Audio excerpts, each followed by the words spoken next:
ವೀಕ್ಷಕರೇ ನಮಸ್ಕಾರ. ತಮ್ಮ ಪರಿಚಯ ವಾಹಿನಿಗೆ ಸುಸ್ವಾಗತ.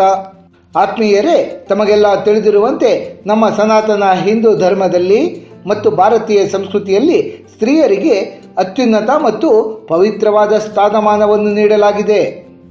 ಯತ್ರ ನಾರ್ಯಸ್ತು ಪೂಜ್ಯಂತೆ ತತ್ರ ರಮಂತೆ ದೇವತಾ ಎನ್ನುವಂತೆ ಎಲ್ಲಿ ಸ್ತ್ರೀಯರನ್ನು ಗೌರವಿಸಲಾಗುತ್ತದೆಯೋ ಅಲ್ಲಿ ದೇವತೆಗಳು ಸಂತುಷ್ಟರಾಗಿ ನೆಲೆಸುತ್ತಾರೆ ಎನ್ನುವ ಮಾತನ್ನು ಅಚ್ಚುಕಟ್ಟಾಗಿ ಪಾಲಿಸುವಂತಹ ಜನರು ನಾವು. ಅದರಲ್ಲಿಯೂ ವಿವಾಹವಾಗಿ ತಮ್ಮ ಪತಿಯೊಂದಿಗೆ ಸಂಸಾರವನ್ನು ಕಟ್ಟಿಕೊಂಡಿರುವಂತಹ ಸ್ತ್ರೀಯನ್ನು ಮುತ್ತೈದೆ ಅಥವಾ ಸುಮಂಗಲಿ ಎಂದು ಕರೆಯಲಾಗುತ್ತದೆ. ಮುತ್ತೈದೆಯರನ್ನು ಕೇವಲ ಮನೆಯ ಗೃಹಿಣಿಯರಾಗಿ ನೋಡದೆ ಸಾಕ್ಷಾತ್ ಜಗನ್ಮಾತೆಯ ಸ್ವರೂಪ ಎಂದೇ ಆರಾಧಿಸಲಾಗುತ್ತದೆ. ಪೂಜೆ, ಹಬ್ಬ ಹರಿದಿನಗಳು, ಮದುವೆ ಮುಂತಾದ ಶುಭ ಕಾರ್ಯಗಳಲ್ಲಿ ಮುತ್ತೈದೆಯರಿಗೆ ಅಗ್ರಸ್ಥಾನವಿರುತ್ತದೆ. ಮನೆಯಲ್ಲಿ ನಡೆಯುತ್ತಿರುವ ಯಾವುದೇ ಶುಭ ಸಮಾರಂಭಗಳಲ್ಲೂ ಮುತ್ತೈದೆಯರನ್ನು ಆಹ್ವಾನಿಸಿ ಅವರಿಗೆ ಅರಿಶಿನ ಕುಂಕುಮಗಳನ್ನು ನೀಡಿ ಬಾಗಿನವನ್ನು ಕೊಟ್ಟು ಗೌರವ ಮಾಡುವುದು ಅನಾದಿ ಕಾಲದಿಂದಲೂ ನಡೆದುಕೊಂಡು ಬಂದಿರುವಂತಹ ಪದ್ಧತಿ. ಮುತ್ತೈದೆತನವನ್ನು ಸ್ತ್ರೀ ಜನ್ಮದ ಸಾರ್ಥಕತೆ ಎಂದು ಭಾವಿಸಲಾಗುತ್ತದೆ. ನಮ್ಮ ಸನಾತನ ಹಿಂದೂ ಸಂಸ್ಕೃತಿಯಲ್ಲಿ ದೀರ್ಘ ಸುಮಂಗಲಿ ಅಥವಾ ಮುತ್ತೈದೆಯಾಗಿ ಬಾಳುವುದು ಪ್ರತಿಯೊಂದು ವಿವಾಹಿತ ಮಹಿಳೆಯ ಪರಮೋಚ್ಚ ಆಶಯ. ಆತ್ಮೀಯರೇ, ನಮ್ಮ ಈ ಪ್ರಸ್ತುತ ಸಂಚಿಕೆಯಲ್ಲಿ ಮುತ್ತೈದೆ ಎಂಬ ಪದದ ಅರ್ಥವೇನು, ದೀರ್ಘ ಮುತ್ತೈದೆಯಾಗಲು ಏನು ಮಾಡಬೇಕು, ಮುತ್ತೈದೆಯರು ಮಾಡಬಾರದ ತಪ್ಪುಗಳಾವುವು ಎನ್ನುವಂತಹ ಕುತೂಹಲಭರಿತ ಪ್ರಶ್ನೆಗಳಿಗೆಲ್ಲ ಉತ್ತರಗಳನ್ನು ಒಂದೊಂದಾಗಿ ಕಂಡುಕೊಳ್ಳೋಣ. ಮುತ್ತೈದೆ ಎಂಬ ಪದದ ಅರ್ಥ. ಮುತ್ತೈದೆ ಎನ್ನುವ ಪದವು ಮುತ್ತು ಮತ್ತು ಐದು ಎಂಬ ಎರಡು ಪದಗಳ ಸಂಯೋಜನೆಯಿಂದ ಬಂದಿದೆ. ಅಂದರೆ 5 ಮುಖ್ಯವಾದ ಮುತ್ತುಗಳನ್ನು ಧರಿಸಿರುವಂತಹ ನಾರಿಮಣಿಯೇ ಮುತ್ತೈದೆ. ಇಲ್ಲಿ ಮುತ್ತು ಎಂದರೆ ವಿವಾಹಿತ ಮಹಿಳೆಯರು ಧರಿಸಬೇಕಾಗಿರುವ ಮಂಗಳಕರ ವಸ್ತುಗಳು ಅಥವಾ ಸೌಭಾಗ್ಯದ ಲಕ್ಷಣಗಳು. ನಮ್ಮ ಹಿಂದೂ ಸಂಪ್ರದಾಯದ ಪ್ರಕಾರ ಒಬ್ಬ ಮಹಿಳೆಯನ್ನು ಮುತ್ತೈದೆ ಎಂದು ಗುರುತಿಸಲು ಅವಳು ಧರಿಸಬೇಕಾಗಿರುವ 5 ಮಂಗಳಕರ ವಸ್ತುಗಳೆಂದರೆ, ಮೊದಲನೆಯದಾಗಿ ತಾಳಿ. ವಿವಾಹಿತ ಮಹಿಳೆ ಧರಿಸುವ ಮೊದಲ ಸೌಭಾಗ್ಯದ ವಸ್ತುವೇ ತಾಳಿ. ತಾಳಿ ವಿವಾಹದ ಮುಖ್ಯ ಸಂಕೇತ ಮತ್ತು ಪತಿದೇವರ ಆಯುಷ್ಯದ ರಕ್ಷಕವಾಗಿರುತ್ತದೆ. ಇದನ್ನು ಶಿವ ಮತ್ತು ಶಕ್ತಿಯ ಒಕ್ಕೂಟಕ್ಕೆ ಹೋಲಿಕೆ ಮಾಡಲಾಗುತ್ತದೆ. ತಾಳಿಯಲ್ಲಿರುವಂತಹ ಚಿನ್ನದ ಬೊಟ್ಟು ಪತಿಪತ್ನಿಯರ ಆತ್ಮದ ಐಕ್ಯತೆಯನ್ನು ಸೂಚಿಸುತ್ತದೆ. ತಾಳಿಯಲ್ಲಿರುವ ಕರಿಮಣಿಗಳು ದೃಷ್ಟಿದೋಷ ಮತ್ತು ಕೆಟ್ಟ ಶಕ್ತಿಗಳು ಪತಿಯನ್ನು ಆವರಿಸದಂತೆ ರಕ್ಷಣೆ ಮಾಡುತ್ತದೆ. ಕುಂಕುಮ. ಹಣೆಯ ಮಧ್ಯಭಾಗದಲ್ಲಿ ಸದಾ ಕೆಂಪು ಕುಂಕುಮವನ್ನು ಧಾರಣೆ ಮಾಡುವುದು ಸೌಭಾಗ್ಯದ ಅತ್ಯುನ್ನತ ಲಕ್ಷಣ. ಇದು ಸಾಕ್ಷಾತ್ ದೇವಿಯ ತೇಜಸ್ಸಿನ ಪ್ರತೀಕ. ಕೆಂಪು ಬಣ್ಣವು ಶಕ್ತಿ, ಭಕ್ತಿ ಮತ್ತು ಮಂಗಳವನ್ನು ಸೂಚಿಸುತ್ತದೆ. ಹಣೆಯಲ್ಲಿ ಧರಿಸುವಂತಹ ಕೆಂಪು ಕುಂಕುಮ ಪತಿಯ ಆಯಸ್ಸನ್ನು ವೃದ್ಧಿಸುತ್ತದೆ ಎಂಬ ನಂಬಿಕೆ ಇದೆ. ಗಾಜಿನ ಬಳೆಗಳು. ವಿವಾಹಿತ ಮಹಿಳೆಯರು ಧರಿಸುವ ಮೂರನೆಯ ಮಂಗಳಕರ ವಸ್ತುವೆಂದರೆ ಹಸಿರು ಅಥವಾ ಕೆಂಪು ಗಾಜಿನ ಬಳೆಗಳು. ಹಸಿರು ಬಣ್ಣವು ಪ್ರಕೃತಿ, ಸಮೃದ್ಧಿ ಮತ್ತು ವಂಶಾಭಿವೃದ್ಧಿಯ ಸಂಕೇತವಾದರೆ ಕೆಂಪು ಬಣ್ಣ ಶಕ್ತಿಯ ಸಂಕೇತ. ಗಾಜಿಗೆ ಬ್ರಹ್ಮಾಂಡದಲ್ಲಿರುವ ಸಾತ್ವಿಕ ಚೈತನ್ಯವನ್ನು ಆಕರ್ಷಿಸುವಂತಹ ಶಕ್ತಿ ಇರುತ್ತದೆ.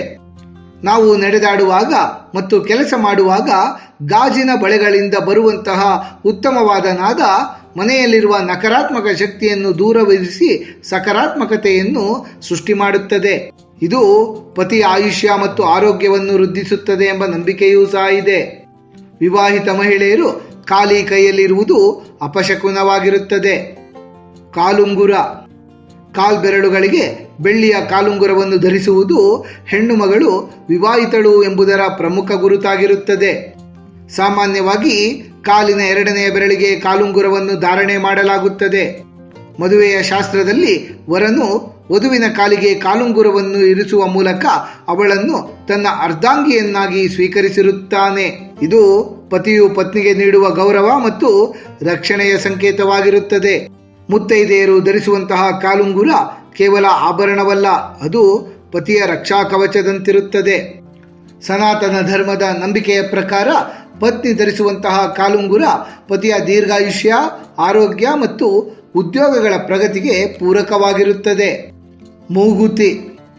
ಮುತ್ತೈದೆ ಎಂದು ಕರೆಸಿಕೊಳ್ಳಲು ವಿವಾಹಿತ ಮಹಿಳೆ ಧರಿಸಬೇಕಾಗಿರುವಂತಹ 5ನೆಯ ಮಂಗಳಕರ ವಸ್ತುವೇ ಮೂಗುತಿ. ಮೂಗುತಿ ಮುಖದ ಸೌಂದರ್ಯವನ್ನು ವೃದ್ಧಿಸುವುದಲ್ಲದೆ ಮೂಗುತಿ ಧಾರಣೆ ಮಾಡುವುದು ವಿವಾಹದ ದೇವಿಯಾದಂತಹ ಪಾರ್ವತೀ ದೇವಿಗೆ ನಾವು ಸಲ್ಲಿಸುವ ಭಕ್ತಿಯ ಸಂಕೇತ ಎಂದು ಪರಿಗಣನೆ ಮಾಡಲಾಗುತ್ತದೆ.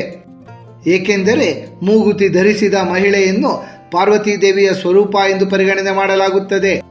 ಮೂಗುತಿ ಪತಿ ಆಯಸ್ಸು, ಆರೋಗ್ಯ ಮತ್ತು ವೈವಾಹಿಕ ಜೀವನದ ಸುಖ ಸಮೃದ್ಧಿಗಳನ್ನು ಹೆಚ್ಚಿಸುತ್ತದೆ ಹಾಗೂ ಮೂಗಿನ ಮೂಲಕ ಮಹಿಳೆಯ ದೇಹವನ್ನು ಪ್ರವೇಶಿಸುವಂತಹ ನಕಾರಾತ್ಮಕ ಶಕ್ತಿಗಳನ್ನು ಮೂಗುತಿ ತಡೆಯೊಡ್ಡುತ್ತದೆ. ಕೇವಲ ಈ 5 ಬಾಹ್ಯ ಆಭರಣಗಳಲ್ಲದೆ ವಿವಾಹಿತ ಮಹಿಳೆ ತನ್ನ ನಡತೆಯಲ್ಲಿ ಹೊಂದಿರಬೇಕಾಗಿರುವಂತಹ ನಯ, ವಿನಯ, ಅನುಕಂಪ, ತ್ಯಾಗ ಹಾಗೂ ಲಜ್ಜೆ ಎನ್ನುವ 5 ಶ್ರೇಷ್ಠ ಗುಣಗಳನ್ನು ಸಹ ಮುತ್ತುಗಳು ಎನ್ನಲಾಗುತ್ತದೆ. ದೀರ್ಘ ಮುತ್ತೈದೆ ಅಥವಾ ದೀರ್ಘ ಸುಮಂಗಲಿಯಾಗಲು ಏನು ಮಾಡಬೇಕು? ದೀರ್ಘ ಮುತ್ತೈದೆ ಎಂದರೆ ಪತಿಯೊಂದಿಗೆ ಸುದೀರ್ಘ ಕಾಲ ಸುಖ ಸಂತೋಷದಿಂದ ಸಹಜೀವನವನ್ನು ನಡೆಸುವುದು ಎಂದರ್ಥ. ಇದಕ್ಕೆ ಕುಟುಂಬದಲ್ಲಿ ಪತಿ ಪತ್ನಿಯರಿಬ್ಬರೂ ಸಹ ದೀರ್ಘಾಯುಷ್ಯವನ್ನು ಹೊಂದಿ ಉತ್ತಮ ಆರೋಗ್ಯವನ್ನು ಹೊಂದುವುದು ಬಹಳ ಮುಖ್ಯವಾಗಿರುತ್ತದೆ. ದೀರ್ಘ ಮುತ್ತೈದೆ ಅಥವಾ ದೀರ್ಘ ಸುಮಂಗಲಿಯಾಗಲು ಪತ್ನಿಯಾದವಳು ಕೆಲವು ಧಾರ್ಮಿಕ, ಸಾಮಾಜಿಕ ಮತ್ತು ವೈಯಕ್ತಿಕ ನಿಯಮಾವಳಿಗಳನ್ನು ಪಾಲನೆ ಮಾಡಬೇಕು. ಮೊದಲನೆಯದಾಗಿ ಪ್ರತಿನಿತ್ಯ ಮುಂಜಾನೆ ಸ್ನಾನದ ನಂತರ ದೇವರಿಗೆ ನಮಸ್ಕರಿಸಿ ಹಣೆಗೆ ಮತ್ತು ಬೈತಲೆಗೆ ಕುಂಕುಮವನ್ನು ಇಟ್ಟುಕೊಳ್ಳಬೇಕು. ಶಾಸ್ತ್ರಗಳ ಪ್ರಕಾರ ಬೈತಲೆಯಲ್ಲಿ ಲಕ್ಷ್ಮೀದೇವಿ ನೆಲೆಸಿರುತ್ತಾರೆ. ಆದ್ದರಿಂದ ಅಲ್ಲಿ ಕುಂಕುಮವನ್ನು ಇರಿಸುವುದರಿಂದ ಪತಿ ಆಯಸ್ಸು ವೃದ್ಧಿಯಾಗುತ್ತದೆ. ಪ್ರತಿನಿತ್ಯವೂ ಮನೆಯ ಹೊಸ್ತಿಲನ್ನು ತೊಳೆದು ಅರಿಶಿಣ ಕುಂಕುಮವನ್ನು ಇಟ್ಟು ಹೂವನ್ನು ಇಡಬೇಕು. ಹೊಸ್ತಿಲ ಪೂಜೆಯಿಂದ ಮನೆಗೆ ಲಕ್ಷ್ಮಿಯ ಆಗಮನವಾಗಿ ಪತಿಯ ಆಯಸ್ಸಿನೊಡನೆ ಮನೆಯಲ್ಲಿ ಸಮೃದ್ಧಿ ನೆಲೆಸುತ್ತದೆ. ಪತಿ ಹಾಗೂ ಕುಟುಂಬದ ಒಳಿತಿಗಾಗಿ ಶ್ರಾವಣ ಮಾಸದಲ್ಲಿ ಬರುವಂತಹ ವರಮಹಾಲಕ್ಷ್ಮಿ ವ್ರತ, ಸ್ವರ್ಣಗೌರಿ ವ್ರತಗಳನ್ನು ಮುತ್ತೈದೆಯರು ಅತ್ಯಂತ ಶ್ರದ್ಧೆಯಿಂದ ಆಚರಿಸಬೇಕು. ಈ ದಿನಗಳಲ್ಲಿ ಗೌರಿ ಮತ್ತು ಲಕ್ಷ್ಮಿಯರನ್ನು ಪೂಜಿಸಿ ಇತರ ಮುತ್ತೈದೆಯರಿಗೆ ಬಾಗಿನವನ್ನು ನೀಡುವುದರಿಂದ ಸೌಭಾಗ್ಯ ವೃದ್ಧಿಯಾಗುತ್ತದೆ. ಅಷ್ಟು ಮಾತ್ರವಲ್ಲದೆ ಆಷಾಢ ಮಾಸದ ಕೊನೆಯ ದಿನ ಆಚರಿಸುವಂತಹ ಭೀಮನ ಅಮಾವಾಸ್ಯೆ ವ್ರತದಿಂದಲೂ ಸಹ ಪತಿಯ ಆಯಸ್ಸು ಮತ್ತು ಆರೋಗ್ಯ ವೃದ್ಧಿಯಾಗಿ ದೀರ್ಘ ಮುತ್ತೈದೆತನ ಪ್ರಾಪ್ತವಾಗುತ್ತದೆ. ಇವಿಷ್ಟು ಧಾರ್ಮಿಕ ನಿಯಮಾವಳಿಗಳಾದರೆ ದೀರ್ಘ ಮುತ್ತೈದೆತನ ಪ್ರಾಪ್ತವಾಗಲು ಕೆಲವು ವೈಯಕ್ತಿಕ ನಿಯಮಗಳನ್ನು ಸಹ ನಮ್ಮ ಹಿರಿಕರು ರೂಪಿಸಿದ್ದಾರೆ. ಮುತ್ತೈದೆಯಾದವರು ಕಠೋರವಾದ ಮಾತುಗಳನ್ನು ನುಡಿಯಬಾರದು. ಮನೆಯಲ್ಲಿ ಶಾಂತಿ ಕದಡುವಂತಹ ಚಾಡಿ ಮಾತುಗಳಿಂದ ಮುತ್ತೈದೆಯರು ದೂರವಿರಬೇಕು. ಮಾಂಗಲ್ಯ, ಗಾಜಿನ ಬಳೆಗಳು ಮತ್ತು ಕಾಲುಂಗುರಗಳನ್ನು ಎಂದಿಗೂ ಸಹ ದೇಹದಿಂದ ಸಂಪೂರ್ಣವಾಗಿ ಬೇರ್ಪಡಿಸಬಾರದು. ಒಂದು ವೇಳೆ ಇವುಗಳನ್ನು ಬದಲಾಯಿಸಬೇಕಾಗಿ ಬಂದರೂ ಸಹ ಪರ್ಯಾಯವಾಗಿ ಮತ್ತೊಂದನ್ನು ಧರಿಸಿಯೇ ಹಳೆಯದನ್ನು ತೆಗೆಯಬೇಕು. ಸೂರ್ಯಾಸ್ತದ ಸಮಯದಲ್ಲಿ ಮಲಗುವುದು, ಉಗುರುಗಳನ್ನು ಕತ್ತರಿಸುವುದು ಅಥವಾ ತಲೆಯನ್ನು ಬಾಚುವುದನ್ನು ಮುತ್ತೈದೆ ಮಹಿಳೆಯರು ಮಾಡಲೇಬಾರದು. ಇಂತಹ ನಡೆಗಳು ಮನೆಗೆ ಅಲಕ್ಷ್ಮಿಯನ್ನು ಆಹ್ವಾನಿಸಬಹುದು. ಮುತ್ತೈದೆಯಾದವರು ಮನೆಗೆ ಆಗಮಿಸುವಂತಹ ಇತರ ಮುತ್ತೈದೆಯರನ್ನು ಖಾಲಿ ಕೈಯಲ್ಲಿ ಕಳುಹಿಸಬಾರದು. ಅವರಿಗೆ ಅರಿಶಿಣ, ಕುಂಕುಮ, ವೀಳ್ಯದೆಲೆ, ಅಡಿಕೆ ಮತ್ತು ಹಣ್ಣುಗಳನ್ನು ನೀಡಿ ಗೌರವಿಸುವುದರಿಂದ ದೀರ್ಘ ಸುಮಂಗಲಿತನ ಪ್ರಾಪ್ತವಾಗುತ್ತದೆ. ನಿತ್ಯವೂ ಮನೆಯಲ್ಲಿರುವ ಹಿರಿಯರ ಅಥವಾ ಸಮಾಜದ ಹಿರಿಯ ಸುಮಂಗಲಿಯರ ಪಾದಗಳನ್ನು ಮುಟ್ಟಿ ಆಶೀರ್ವಾದವನ್ನು ಪಡೆಯುವುದು ಸಹ ದೀರ್ಘ ಮುತ್ತೈದೆತನದ ಶ್ರೀರಕ್ಷೆಯಾಗಿರುತ್ತದೆ. ಯಾವ ಮನೆಯಲ್ಲಿ ಸ್ತ್ರೀಯರು ಸದಾ ಸಂತೋಷದಿಂದ ಹಸನ್ಮುಖಿಯಾಗಿ ಇರುತ್ತಾರೋ ಆ ಮನೆಗೆ ದಾರಿದ್ರ್ಯ ಸುಳಿಯುವುದಿಲ್ಲ. ಸದಾ ಕೋಪ, ಅಳುಮುಂಜಿತನ ಅಥವಾ ಅನಗತ್ಯ ಜಗಳಗಳು ಮನೆಯಲ್ಲಿ ದೈವಿಕತೆಯನ್ನು ನಾಶ ಮಾಡುತ್ತವೆ. ಅಷ್ಟು ಮಾತ್ರವಲ್ಲದೆ ಇಂತಹ ವಿಷಮ ಪರಿಸ್ಥಿತಿಗಳು ಮನೆಯ ಯಜಮಾನನ ಆರೋಗ್ಯ ಮತ್ತು ಆಯುಷ್ಯದ ಮೇಲೆ ಪ್ರತಿಕೂಲ ಪರಿಣಾಮವನ್ನು ಬೀರುತ್ತವೆ. ಹಾಗಾಗಿಯೇ ಪತಿಯನ್ನು ಆರೋಗ್ಯವಂತನನ್ನಾಗಿ ನೋಡಿಕೊಳ್ಳಲು ಸ್ತ್ರೀಯರು ಮನೆಯ ಶಾಂತಿಯನ್ನು ಕಾಪಾಡಿಕೊಳ್ಳಬೇಕು. ಕೇವಲ ಪೂಜೆ ಪುನಸ್ಕಾರಗಳಿಂದ ಮಾತ್ರ ಸೌಭಾಗ್ಯ ದೊರೆಯುವುದಿಲ್ಲ. ಪತಿಯನ್ನು ಗೌರವಿಸುವುದು, ಪತಿಯ ಸುಖ ದುಃಖಗಳಲ್ಲಿ ಭಾಗಿಯಾಗುವುದು ಹಾಗೂ ಪರಸ್ಪರ ನಂಬಿಕೆಯಿಂದ ಸಂಸಾರದ ತೇರನ್ನು ಎಳೆಯುವುದು ಸಹ ದೀರ್ಘ ಮುತ್ತೈದೆತನದ ನಿಜವಾದ ರಹಸ್ಯ.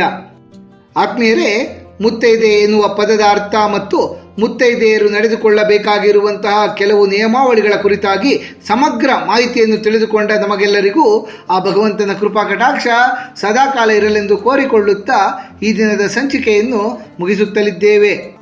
ವೀಕ್ಷಕರೇ, ನಿಮಗೆ ಈ ವಿಡಿಯೋ ಇಷ್ಟವಾಗಿದ್ದಲ್ಲಿ ಲೈಕ್ ಮಾಡಿ, ಶೇರ್ ಮಾಡಿ ಮತ್ತು ಸಬ್ಸ್ಕ್ರೈಬ್ ಮಾಡಿ ಹಾಗೂ ಬೆಲ್ ಬಟನ್ ಒತ್ತುವುದನ್ನು ಮರೆಯಬೇಡಿ.